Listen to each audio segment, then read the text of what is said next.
So as teachers, whenever we can try to get some type of a lesson to be moved into the real world realm, we are oftentimes better off at being able to educate our students, which is one of the reasons that makes the latest opinion of our Attorney General a little bit baffling.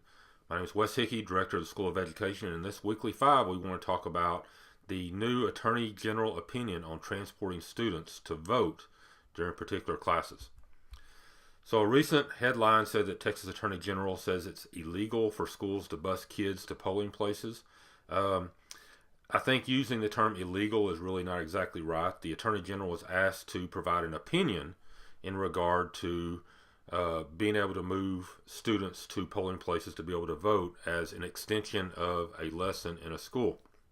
And on January 17th, he provided that opinion.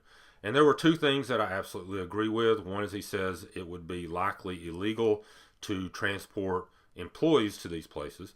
And the second part was basically a reminder is that we cannot use any type of public funds to promote a particular candidate. And this is absolutely true and on the money, even to the point that employees have got to make sure that they don't even use their school email account to try to push or promote a particular candidate in anything that they do, because that is part of the public funds and we have to remain completely neutral there. However, within this it talks about, and he acknowledges that we have a requirement in our schools to require that high school students understand the responsibilities, duties, and obligations of citizenships, such as being well informed about voting, and that they need to understand the voter registration process and the criteria for voting in elections. And so we have to teach our kids this, and we usually do in our civic classes or our government classes that take place in our high schools. And so even within that, you would think that it would be very important to make sure that our students understand the process of understanding what candidates are about, how to think critically in regard to various policy stances that they make and what they say and that kind of thing.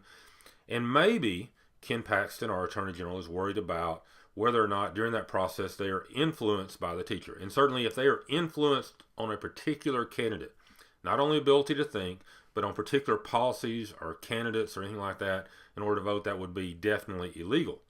But it seems like being able to teach kids how to think critically about the voting process, and then having an authentic experience in which they move to the voting booth to be able to,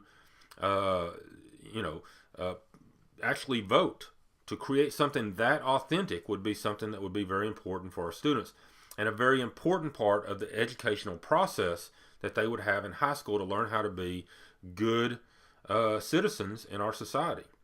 But at least as of right now, is that our Attorney General says that he believes, his opinion is that this would likely not pass muster if it was ever taken to the courts. So we have two ends right there, and far be it from me to disagree with someone that certainly has a lot more background with this, but this certainly seems to me as if it is has the potential to be a strong part of the educational process of teaching kids about their civic duty to vote. And remember, here at UT Tyler, let us know what we can do. And remember to inspire and educate, be architects of human potential.